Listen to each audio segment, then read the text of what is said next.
quel fut le métier le plus dangereux de la Première Guerre mondiale, plus létal que survivre dans la boue des tranchées, plus bref que l'espérance de vie d'un officier d'infanterie. La réponse surprend et glace le sang. Être pilote de chasse. Ces hommes d'hommes ne risquaient masque pas seulement leur vie au front. Beaucoup n'y arrivaient même jamais. Plus d'un tiers mouraient avant d'avoir tiré un seul coup de feu lors de simples entraînements. Des avions instables, des moteurs qui explosaient, des ailes qui se brisaient en plein ciel. Apprendre à voler, en soi, tenait de la condamnation à mort. C'était chez des pionniers forcés d'improviser, des jeunes qui grimpaient dans des machines de bois et de toile avec à peine 10 heures de vol, sans manuel, sans expérience, sans seconde chance. Chaque erreur coûtait une vie, chaque accident laissait une leçon. Et chaque leçon se payait en sang. Ainsi naquit l'aviation de combat, un métier où l'ennemi n'était pas toujours l'Allemand dans les nuages, mais parfois la machine même que l'on pilotait. Août 1914. L'Europe s'embrase. Le continent entier bascule vers la guerre la plus dévastatrice que l'humanité ait connue jusque-là. Et au cœur de cette tempête émerge une technologie encore hésitante, presque enfantine, l'aviation. Une curiosité mécanique qui n'avait qu'11 ans d'existence depuis que les frères Wright seuls les Schneider avaient réussi à soulever leur frêle appareil en Caroline du Nord. Les états-majors regardaient ces avions avec scepticisme. Des machines lourdaudes, instables, presque ridicules face à la puissance du canon ou de la mitrailleuse. La France en possédait un peu plus de 140, l'Allemagne environ 295 et la Grande-Bretagne à peine 50. Envoyés à la hâte dans le ciel de France durant les premières semaines du conflit. C'était chez des appareils fragiles, faits de bois, de toile et de fils d'acier, avec des moteurs qui surchauffaient, qui cassaient en plein vol, qui peinaient à pousser l'avion à 120 km/h. La moindre rafale pouvait les fendre en deux. Personne, absolument personne, en 1914, n'imaginait ce qui allait se produire. Nul ne soupçonnait que ces créatures délicates, perçues comme des jouets dangereux, se transformeraient en seulement 4 ans en armes décisives de la guerre moderne. Les avions passèrent du rang de curiosité mécanique à celui d'yeux, de griffes et de crocs des armées. Et, à partir de là, le ciel ne serait plus jamais un lieu innocent. Le choc entre la guerre traditionnelle et la nouvelle technologie fut dévastateur. La cavalerie, fière et étincelante, se lança encore et encore contre des mitrailleuses qui vomissaient le feu. Des milliers de cavaliers et de chevaux restèrent étendus dans la boue, réduits à l'ombre d'un passé qui n'avait déjà plus sa place dans la guerre moderne. L'artillerie à tir rapide transforma chaque offensive en une boucherie. Des colonnes entières d'hommes étaient défauchées avant même d'apercevoir l'ennemi. Le front, incapable d'avancer, se figea en une ligne interminable de tranchées, de boue et de mort. Et dans cet enfer immobile, quelque chose de nouveau apparut, quelque chose qu'on n'attendait pas. Là-haut, à bord de frêles appareils de toile et de bois, les avions devinrent les yeux de l'armée. En septembre 1914, un pilote britannique repéra une manœuvre d'enveloppement allemande près de Mons. Son message arriva à temps. Toute une force échappa à l'anéantissement. Peu après, durant la bataille de la Marne, d'autres aviateurs découvrirent une brèche dans les lignes germaniques. Ils guidèrent une contre-attaque qui stoppa l'offensive et changea le cours de la bataille. La guerre moderne venait de trouver un nouveau protagoniste. Et, même si au début peu le comprirent, le ciel était devenu un front à part entière. Au départ, les rencontres en altitude avaient des airs de duel, chevaleresques. 2 pilotes ennemis pouvaient se croiser dans le ciel, échanger un regard, parfois un signe de la main, puis poursuivre chacun sa route. Mais cette courtoisie ne dura pas. Très vite, tous saisirent la vérité la plus dure. Si l'ennemi pouvait observer depuis les airs, Et vous non, vous étiez perdu. Un seul compte rendu venu là-haut pouvait signifier le salut d'une armée, ou sa destruction. C'est alors que le ciel cessa d'être un lieu neutre. La guerre aérienne était née. Les premières escarmouches furent chaotiques, improvisées. Un pilote dégainait un simple revolver, tentant d'atteindre un adversaire qui passait à toute vitesse. Des observateurs tiraient au fusil depuis le siège arrière de leur biplan chancelant. Et certains, désespérés, transformaient jamais leur propre avion en projectiles humains. Le premier abattage documenté fut l'œuvre d'un pilote russe.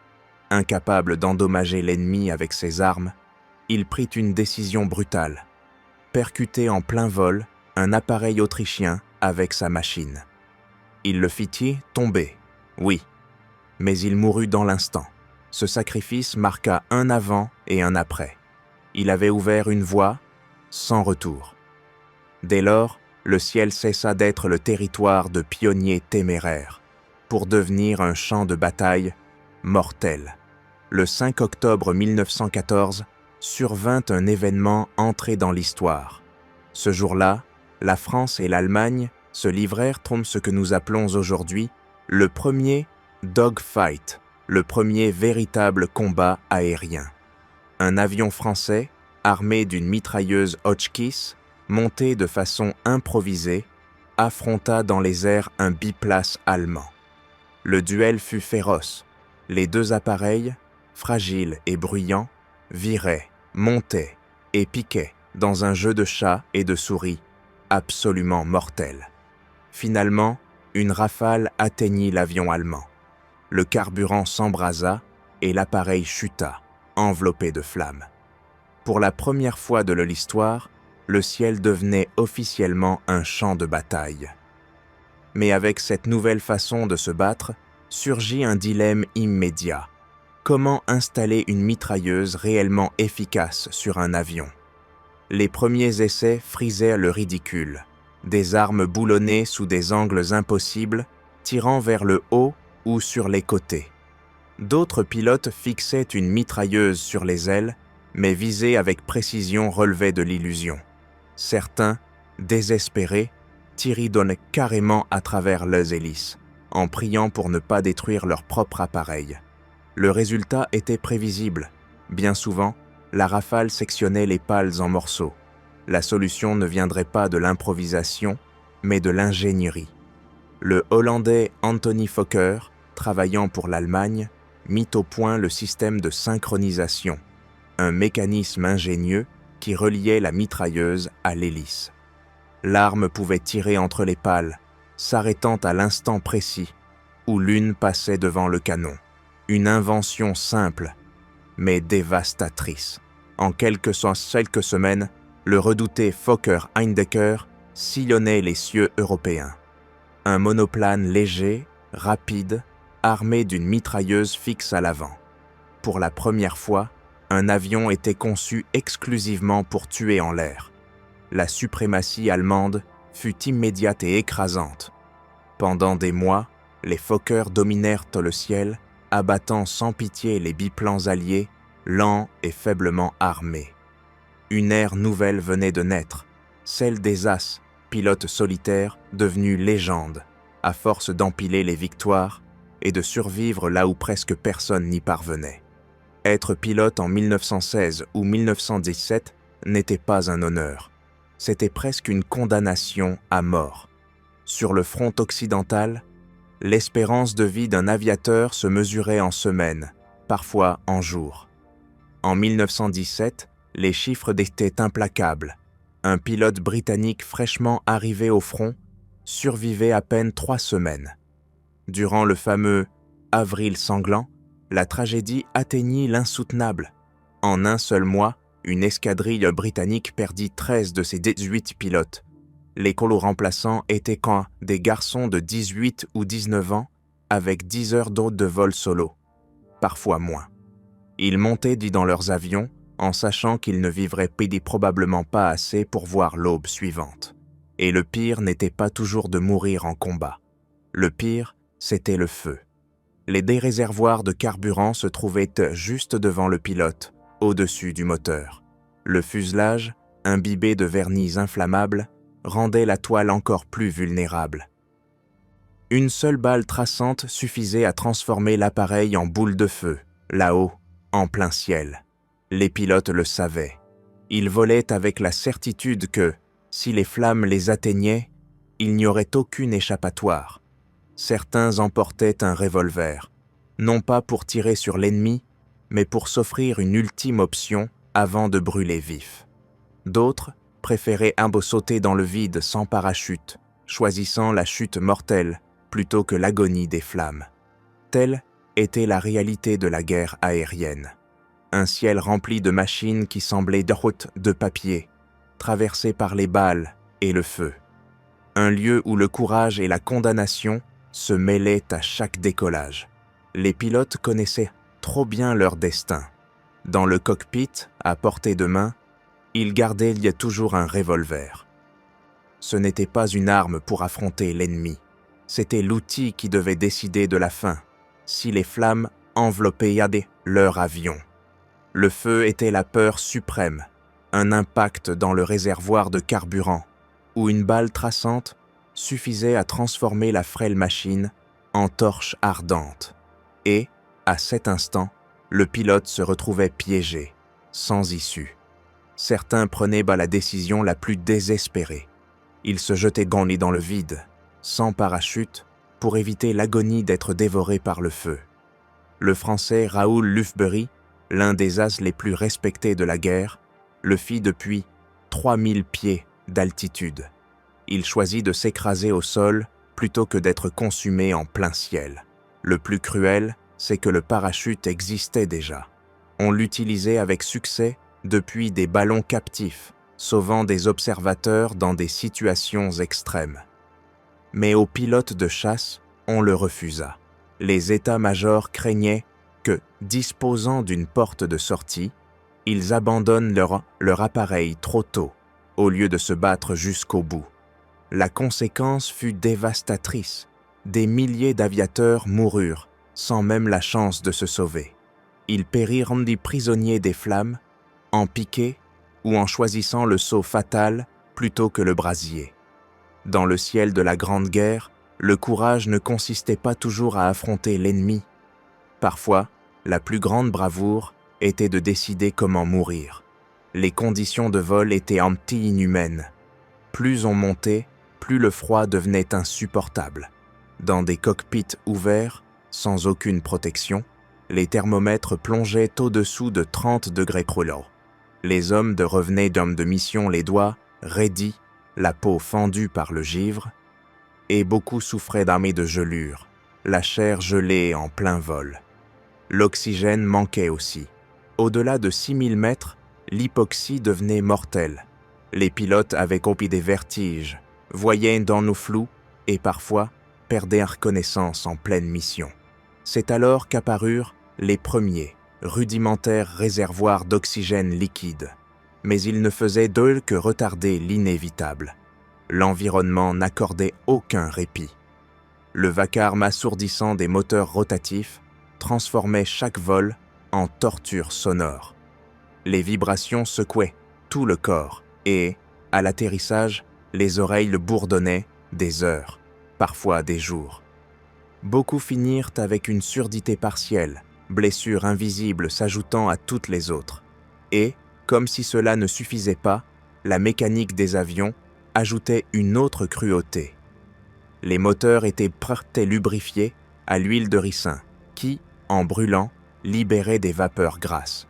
Le pilote les inhalait en continu, et le résultat était implacable.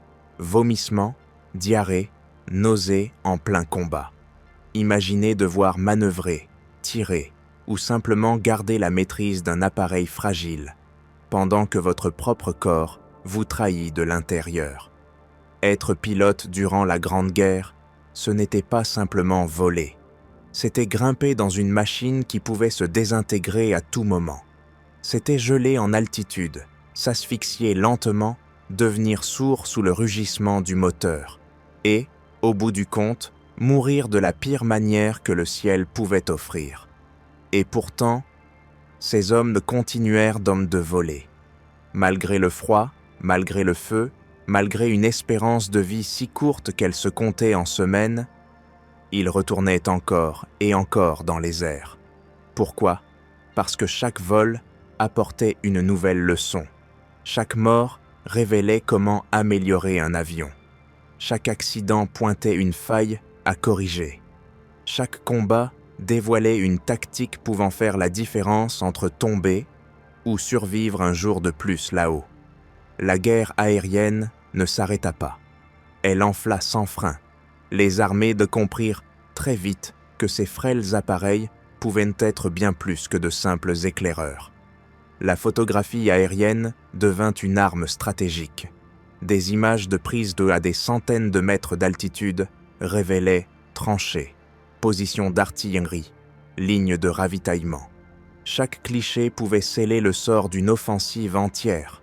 L'aviation d'appui à l'artillerie transforma les combats.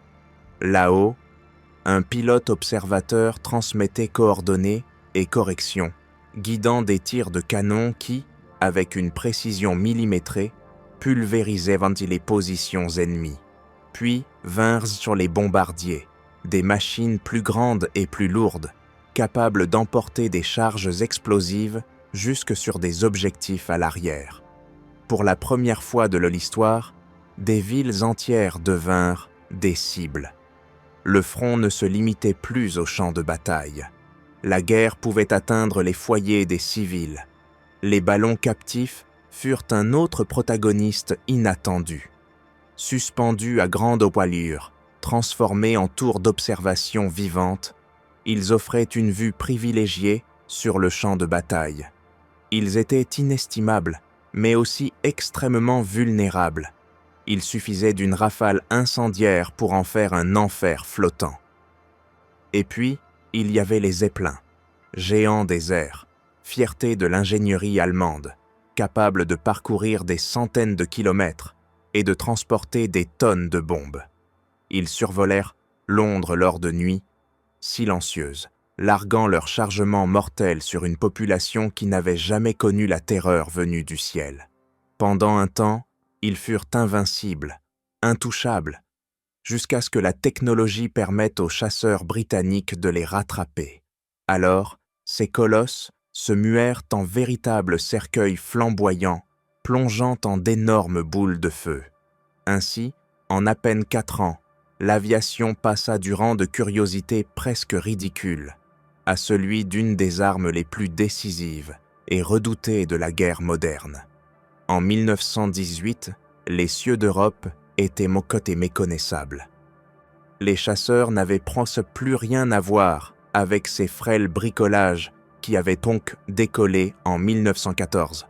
Le Fokker Dessuet allemand était la terreur du ciel, tellement avancé, tellement craint que les Alliés exigèrent, dans l'armistice, la remise immédiate de chaque appareil existant. Ils ne voulaient en laisser aucun aux mains allemandes. Le Sopwith Snipe britannique, avec ses moteurs puissants et ses mitrailleuses jumelées, incarnait l'aboutissement de ces années d'évolution accélérée. C'étaient des machines solides, rapides et mortelles, ce qui, en 1914, n'était qu'un terrain d'essai chaotique fait d'improvisations et de sacrifices, s'était mué en 1918 en un front aérien décisif. Le ciel n'était plus un territoire neutre, ni un refuge pour aventuriers. C'était un champ de bataille à part entière, aussi mortel et stratégique que les tranchées qui labouraient dans le sol de l'Europe. L'aviation était là pour durer. En seulement 4 ans, l'être humain était passé de frêles biplans de bois à la conception d'armes aériennes qui domineraient l'avenir. Et même si la Première Guerre mondiale prit sa fin, une chose demeura évidente. Les guerres de demain se joueraient aussi dans les airs. La Première Guerre mondiale fut un laboratoire sanglant, une scène où la guerre aérienne naquit dans le feu, le métal et le sacrifice. Chaque avancée technique s'est payée en vies humaines. Chaque nouvelle tactique s'est écrite avec du sang dans le ciel de l'Europe. Des milliers de jeunes pilotes, parfois à peine sortis de l'adolescence, sont montés dans leurs avions sans savoir qu'ils ne reviendraient pas. Beaucoup ne vécurent pas assez pour voir le fruit de leur sacrifice. Ils ouvrirent certes la voie, mais la goûtèrent rarement.